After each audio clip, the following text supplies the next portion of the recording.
इस टाइम बिल्कुल वो कहते हैं ना, सूरज साफ हो चुका होता है, माहौल साफ हो चुका होता है। सूरज तो साफ ही जा पाए, माहौल साफ हो चुका होता है, धुंध हर चीज़ ख़त्म हो चुकी होती है। वालेकुम, ये बस उम्मीद करता हूँ ठीक होंगे, खैरियत से होंगे और खुश होंगे। आज 31 जनवरी है तो गर्मी अब आना शुरू हो गई है, सर्दियाँ ख़त्म हो रही हैं,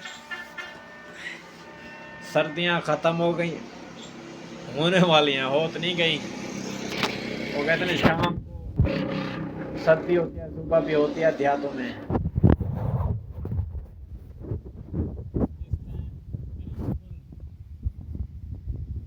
तो मेरे कहने का मकसद ये था कि मौसम बिल्कुल साफ़ हो चुका है और